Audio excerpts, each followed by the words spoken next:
Hello. सो ellipse chapter continue करते हैं। तो नेक्स्ट है एलिप्स एंड हाइपरबोला के केस में एसेंट्रिसिटी की डेफिनेशन। एलिप्स एंड हाइपरबोला और सेंट्रल कोनिक्स। सेंट्रल कोनिक्स क्यों? क्योंकि इनमें सेंटर डिफाइंड होता है। एलिप्स और हाइपरबोला में सेंटर डिफाइंड होता है। तो central conics because in both the case centre is defined. ठीक है। तो in case of A central conics there is a one more definition of eccentricity. In case of central conics, eccentricity can be defined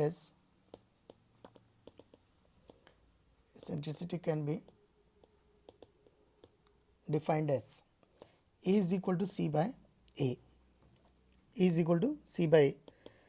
तो C क्या है? E मतलब eccentricity, is eccentricity. C मतलब distance of center,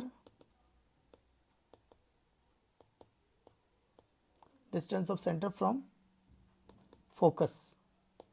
और A कौन है? Distance of vertex from focus, distance of centre from vertex, distance of centre from vertex. एक ही चीज़ है, वर्टेक्स और डिस्टेंस, वर्टेक्स और सेंटर के बीच की डिस्टेंस। तो सेंटर फ्रॉम वर्टेक्स।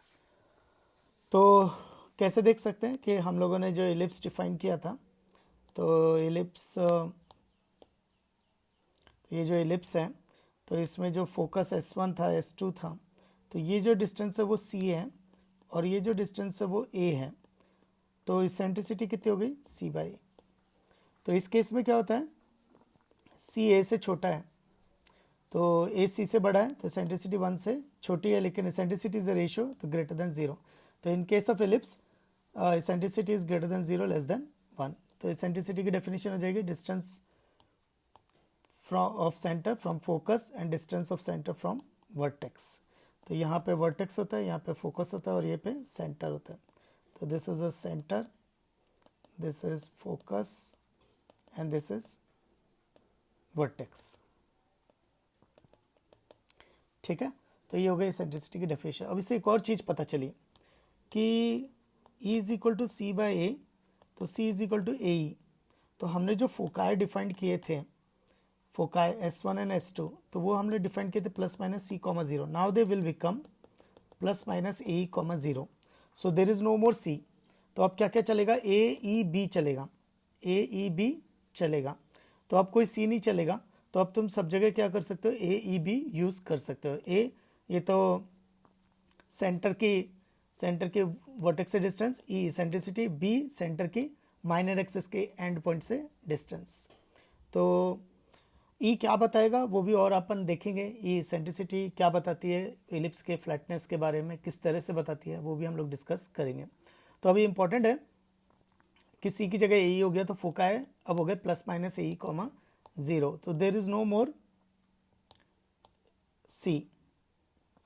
तो अब तुम्हें डायरेक्ट सिर्फ क्या करना है? फोका है S1 S2, तो ये हो जाएगा AE कॉमा 0 और ये हो जाएगा माइनस AE कॉमा 0, और वर्टेक्स हो जाएगा A कॉमा 0, वर्टेक्स हो जाएगा माइनस A कॉमा 0, और ये B1 हो जाएगा 0 कॉमा B, और B2 हो जाएगा 0 कॉमा माइनस B। और ये हमें पता ही है कि A is always greater than B, क्योंकि हम लोग हॉरिजॉन्टल एलिप्स कर रहे हैं जिसकी standard equation x square upon A square plus y square upon B square is equal to 1 है। ठीक है। अब इससे एक और चीज़ पता चलेगी अपने को कि C अगर AE है, तो हमने जो देखा था B square is equal to A square minus C square था, तो B square is equal to A square minus A square E square, तो A square E square is equal to A square minus B square. तो A square से divide किया तो 1 minus B square by A square. तो this is the formula for eccentricity and this is important. तो this is the formula for eccentricity ellipse के case में। तो इसमें B स्क्वायर की जगह माइनस B स्क्वायर रख दो, तो वो फॉर्मूला फिर हाइपरबोला के लिए आना चालू हो जाएगा। तो काफ़ी कुछ ऐसा होता है कि एलिप्स के जो फॉर्मूले है उसमें B स्क्वायर की जगह माइनस B स्क्वायर रख दो, तो वो हाइपरबोला के फार्मूलेज आ जाते हैं। तो इलिप्स में इसेंट्रिसिटी का formula e square is equal to 1 minus b square by a square. इसको एक और तरीके से भी रख सकते हैं, मैं अगर उसको ऊपर नीचे 4 से मल्टीप्लाई करता हूँ तो E square is equal to 1 minus 2b का होल स्क्वायर अपॉन 2a का होल स्क्वायर। तो 2b कौन होता है, माइनर एक्सेस, और 2a कौन होता है, मेजर एक्सेस।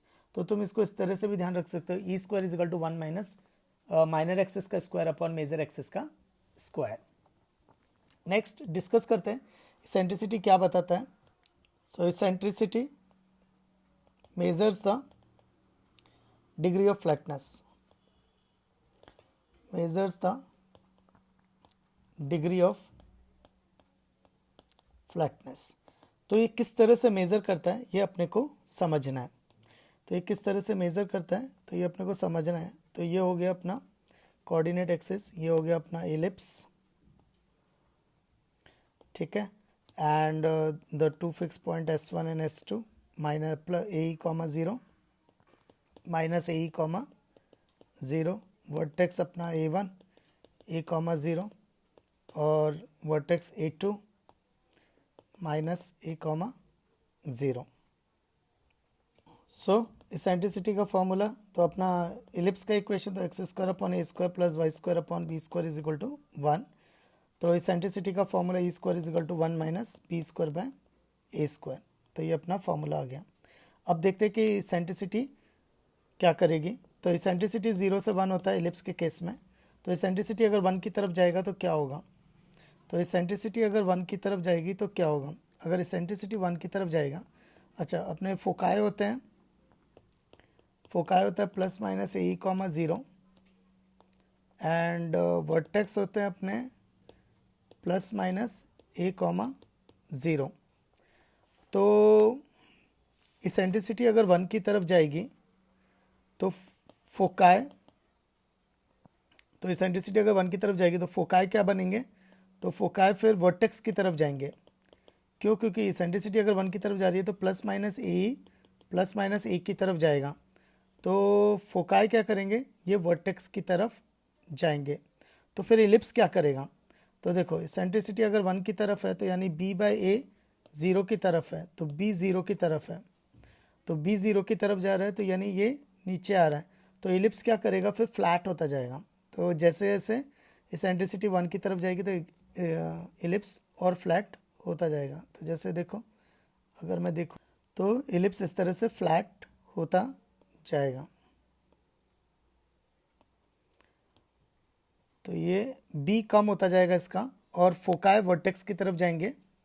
तो होगा क्या कि फोकाई वर्टेक्स की तरफ चले जाएंगे और b 0 की तरफ चला जाएगा। तो इलिप्स और फ्लैट होता जाएगा। तो फिर इलिप्स क्या करेगा, लाइन सेगमेंट बनने की कोशिश करेगा, लाइन सेगमेंट, क्योंकि और फ्लैट होता जाएगा तो ये और दबता चला जाएगा। तो ये लेकिन यहाँ से तो बाउंडेड है, तो ये और फ्लैट होता जाएगा, ये और छोटा होता जाएगा, ये और छोटा होता जाएगा, लेकिन यहाँ से बाउंडेड है। तो ये क्या करेगा, इलिप्स फ्लैट होते होते लाइन सेगमेंट बनने की कोशिश करेगा। अब देखते हैं कि अगर इसेंट्रिसिटी 0 की तरफ जाएगी तो क्या होगा। तो इसेंट्रिसिटी इलिप्स की 0 से 1 के बीच में, 0 से 1 के बीच में। अब देखते हैं कि ई अगर 0 की तरफ जाएगा तो क्या होगा। तो फोकाई अपने S1 S2 plus minus a comma 0 और वर्टेक्स अपने A1 A2 plus minus a comma 0।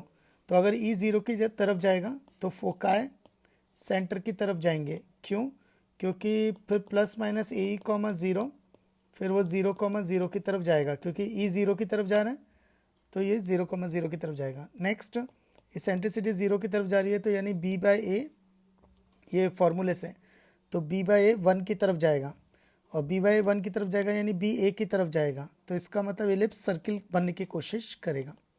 तो इलिप्स क्या करेगा, सर्कल बनने की कोशिश करेगा, तो मोर सर्कुलर हो जाएगा। तो इलिप्स क्या करेगा, फिर सर्कल बनने की कोशिश करेगा। तो देखो ना, तो फोकाई क्या करेंगे, सेंटर की तरफ आने की कोशिश करेंगे, और जो माइनर एक्सिस के एंड पॉइंट्स हैं वो ए की तरफ जाने की कोशिश करेंगे, क्योंकि 0 comma b 0 comma minus b है। तो ये 0 कॉमा ए और माइनस 0, -a की तरफ जाने की कोशिश करेंगे, तो इलिप्स क्या करेगा, फिर सर्कल बनने की कोशिश करेगा, तो ellipse will be go more circular. तो इससे मुझे क्या समझ में आया कि इसेंट्रिसिटी अगर 1 की तरफ जाएगी तो इलिप्स लाइन सेगमेंट की तरफ जाएगा, और इलिप्स अगर 0 की तरफ जाएगा तो इलिप्स मोर सर्कुलर, तो सर्कल की तरफ जाएगा। तो द इसेंट्रिसिटी हायर तो मोर फ्लैट, है ना, और इसेंट्रिसिटी लो की तरफ जाएगी यानी 0 की तरफ जाएगी तो वो सर्कुलर बनने की कोशिश करेगा, तो लेस फ्लैट। ठीक है। Next, two ellipse are said to be similar if they have same eccentricity. तो two ellipse, so it's a remark, two ellipses are said to be similar if they have same value of eccentricity, same value of eccentricity।